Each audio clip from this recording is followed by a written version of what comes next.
Vous savez les amis, en tant que supporter du Real Madrid depuis maintenant, j'ai 27 ans, donc on va dire que ça fait 27 ans que je suis supporter du Real Madrid. Globalement, j'arrive pas à comprendre comment il peut y avoir certains sujets lancés par d'autres supporters du Real qui, à mon sens, répètent toujours les mêmes erreurs. Genre encore et encore, on réclame toujours que le Real dépense des centaines de millions d'euros sur le mercato pour des jeunes stars étrangères ou pour simplement des grosses stars en tout cas, ou des joueurs expérimentés, tout ça. Alors que des fois, rien qu'à la maison, à la cantera du Castilla, on a des jeunes qui toquent à la porte depuis de nombreuses années et qui méritent de jouer en équipe première pour apporter plus de concurrence et simplement apporter un renouveau générationnel depuis la maison et pas uniquement avec des joueurs qu'on va piocher dans les 5 continents et les autres pays en tout cas. Et c'est la même chose pour les entraîneurs. Dès qu'il y a un nouvel entraîneur qui doit arriver au Real Madrid, on veut systématiquement un mec qui a brillé dans un certain championnat, avec une certaine équipe, un certain effectif, ou du moins à un moment donné, qui lui était favorable, qui a agrandi sa légende et tout ça. Et ça commence un peu à me saouler. Alors qu'on a quand même des entraîneurs à la maison qui pourraient très bien faire le boulot en équipe première, qu'ils aient de l'expérience, du très haut niveau ou pas, peu importe. Et c'est justement ça dont on va parler aujourd'hui, c'est le potentiel post-Ancelotti, donc l'après-Ancelotti, parce que d'ailleurs, pour vous faire un petit aparté, moi si j'étais Carlo Ancelotti, vu comment le Real l'an dernier a réussi miraculeusement à doubler Liga, Ligue des Champions comme ça, et en plus vu les émotions qu'il y a eu, vu tout l'engouement qu'il y a eu et les remontadas tout ça, moi personnellement à son âge avec le palmarès qu'il a, tout club et machin confondu, j'aurais arrêté ma carrière ici, c'était parfait. Il a voulu rempiler pour bien sûr le projet, voir grandir l'effectif qu'il a reconstruit, qu'il a rebâti avec des petites retouches tout ça, et c'est pourquoi pas de faire mieux même si c'est compliqué voire impossible en termes d'émotion comme je le disais. Mais globalement il rempile, donc à ses risques et périls si jamais on fait une saison blanche ou une saison pas forcément très ouf par rapport à l'an dernier, ça c'était le risque tu vois, sachant qu'en plus il avait dit Ancelotti que de base l'après Real Madrid il y en aurait quasiment pas, le Real Madrid serait globalement sa dernière expérience, à moins qu'au dernier moment il change d'avis et que comme le disent les rumeurs il est prêt à écouter par exemple l'offre du Brésil, donc de prendre une sélection qui sera pas l'Italie mais le Brésil ou pourquoi pas l'Angleterre ou une autre, ça c'est fort possible, peut-être pour un dernier challenge faire une coupe du monde, un euro, une Copa América ou que sais-je, on verra bien. Mais globalement, les supporters du Real Madrid, moi ce qui m'énerve, c'est que contrairement à moi ou d'autres personnes qui pensent que le mieux placé pour l'après Ancelotti, pour apporter un changement, retrouver du bon football, un football séduisant, fluide, offensif, qui fasse confiance aux jeunes, que ce soit les jeunes déjà en place ou les jeunes de la Castilla justement, pour moi les candidats idéaux, c'est Xabi Alonso et Raúl González Blanco. Les deux ont fait leurs preuves, certes au plus bas niveau, mais c'est des mecs excellents qui ont une aura de footballeurs qui ont quasiment tout gagné de part et d'autre, qui est exceptionnelle. Enfin, tu vois, Xabi Alonso a tout gagné, Raúl a tout gagné en club et pas en sélection, mais globalement tous les deux ont une aura charismatique qui va forcément plaire à tout le monde. C'est pas forcément l'aura d'un Zidane, mais pour moi, en termes de prestige, etc., on est quand même pas loin. En termes de légende du Real Madrid et légende de la sélection espagnole ou du football mondial et des références à leur poste simplement quand ils jouaient, pour moi c'est quasiment la même chose. C'est des grands joueurs devenus entraîneurs qui ont un QI football, qui ont un management exceptionnel avec que ce soit des joueurs expérimentés ou des joueurs plus jeunes, des formateurs en tout cas exceptionnels, qui ont le discours, qui ont tout ce qu'il faut, qui savent ce que c'est le beau football, qui l'ont pratiqué en club et qui veulent simplement retranscrire ce qu'ils ont appris en tant que joueur, en tant qu'entraîneur. Ils l'ont même affiné avec le temps, tu vois. Des entraîneurs, alors oui, espagnols forcément, j'avais fait une vidéo l'autre jour comme quoi je disais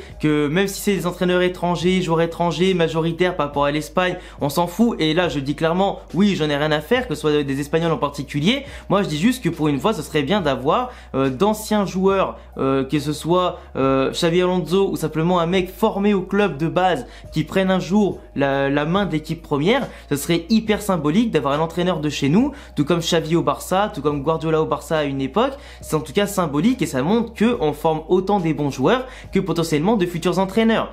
Franchement, moi, ça me ferait super plaisir de voir l'idole, l'emblème du club du Real Madrid qui devient l'entraîneur d'équipe première, qui pousse pourquoi pas avec les jeunes déjà en place un groupe incroyable et qui vient un petit peu améliorer ça à sa sauce avec les jeunes que Raúl en plus a eu avec le Castilla, que lui-même a fait grandir et qui les amène au plus haut niveau, qui les fasse exploser et qu'on ait un noyau dur en équipe première entre une moitié pourquoi pas de joueurs formés au club et l'autre moitié des grandes stars comme les futurs Bellingham qui va peut-être venir avec Rodrigo, Vinicius, Camavinga, Tchouaméni, etc. Les Valverde qui sont déjà là. Franchement, t'as quoi faire une ossature incroyable. et un cocktail explosif vraiment parfait et qui ressemble vraiment globalement à ce qu'est le Real Madrid depuis la nuit des temps. Mélange de joueurs internationaux comme de joueurs formés au club. Et ça, aujourd'hui, les joueurs formés au club qui sont dans le 11 de départ ou du moins qui brillent en équipe première, il n'y en a pas tant que ça. Ou sinon des Espagnols tout court, il n'y en a pas tant que ça. Du coup, ce petit mélange-là commence à se perdre. Ça fait des critiques en Espagne, etc. J'en ai déjà parlé dans d'autres vidéos. Mais bref, en tout cas, pour moi, pour faire briller le Real Madrid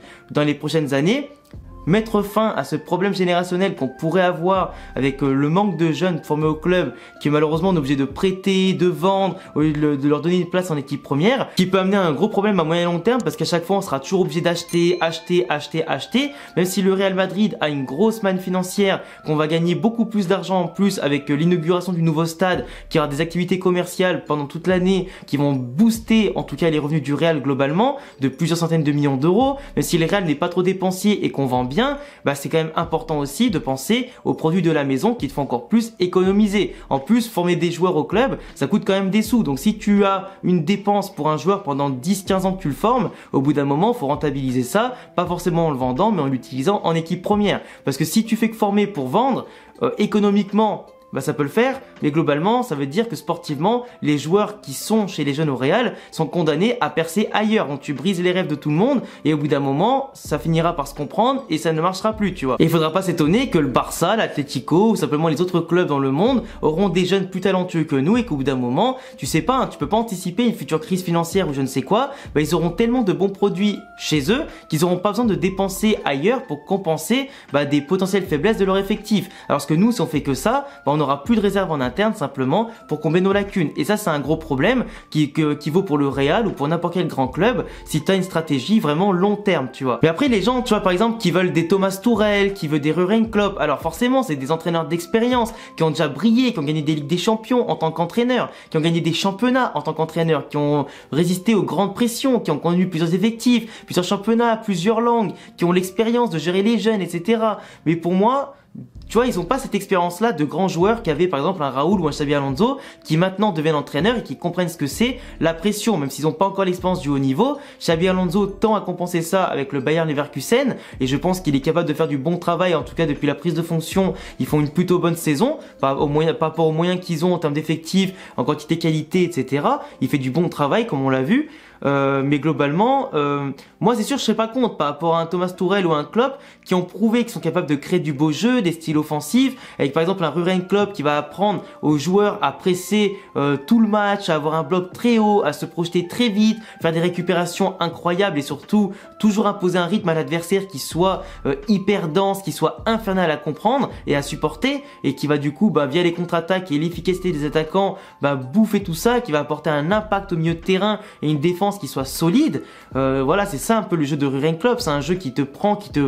à la gorge, qui va trop vite et qui marque en plus des buts. Et Thomas Tuchel, c'est plutôt un jeu qui va être plus compact, qui va partir d'un peu plus loin, mais qui va toujours avoir cette rigueur, qui va te permettre de déployer tes ailes, avec un jeu qui va très vite en tout cas d'un côté à l'autre, avec des milieux de terrain qui possèdent une excellente relance, une très bonne vision de jeu, et des attaquants en général aussi cliniques. Mais globalement, moi ça m'énerve de toujours vouloir aller chercher ailleurs ce qu'on a déjà chez nous. Et après voilà, Thomas Tuchel, si jamais il devait venir, en plus on sait qu'en ce moment il apprend l'espagnol, donc c'est potentiellement pour prendre un club comme le Barça ou le Real, il attend qu'une seule chose, c'est ça je pense.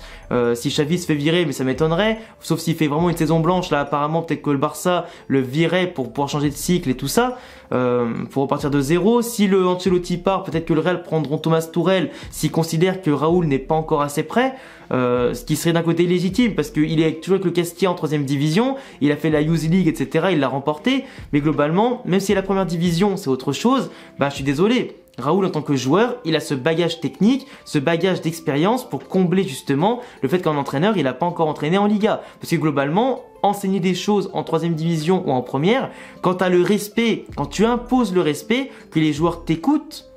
après c'est la même chose. Faut juste savoir captiver ses joueurs et quand t'as l'aura d'un joueur comme Raúl, même si c'est pas toujours garanti comme on l'avait vu à l'époque avec Thierry Henry à Monaco par exemple, là à l'institution du Real Madrid, c'est pas l'institution de Monaco, c'est totalement différent, pas la même rigueur, pas la même exigence. Au Real Madrid, tu ouvres ta bouche, tu dégages très vite. Après, je sais pas, vous, est-ce que vous préférez qu'on ait un Jürgen Klopp, qu'on ait un Thomas Tuchel, qu'on ait un Xabi Alonso, qu'on ait un Raoul? Mais moi, clairement, dans tous les cas, peu importe le choix qui sera fait après Ancelotti, entre ces quatre-là, ou peut-être un cinquième que on ne sait pas encore qui c'est, peut-être dans tous les cas, je pense qu'on aura un très beau football. Et le Real Madrid se doit d'avoir un beau football, de gagner comme des conquérants, de proposer à son public et aux téléspectateurs du monde entier quelque chose qui soit flamboyant, pas quelque chose de redondant qui consiste quasiment à chaque fois à compter sur la chance, des remontadas, des trucs comme ça pour remporter les matchs et les titres, même si ce qui compte à la fin c'est le résultat. Avoir du beau jeu pour imposer le respect envers l'adversaire et surtout être conquérant et ne pas être dans la merde à chaque fois, franchement c'est toujours mieux quand même. Donc même si je suis pas contre d'un côté avoir Tuchel ou Jürgen Klopp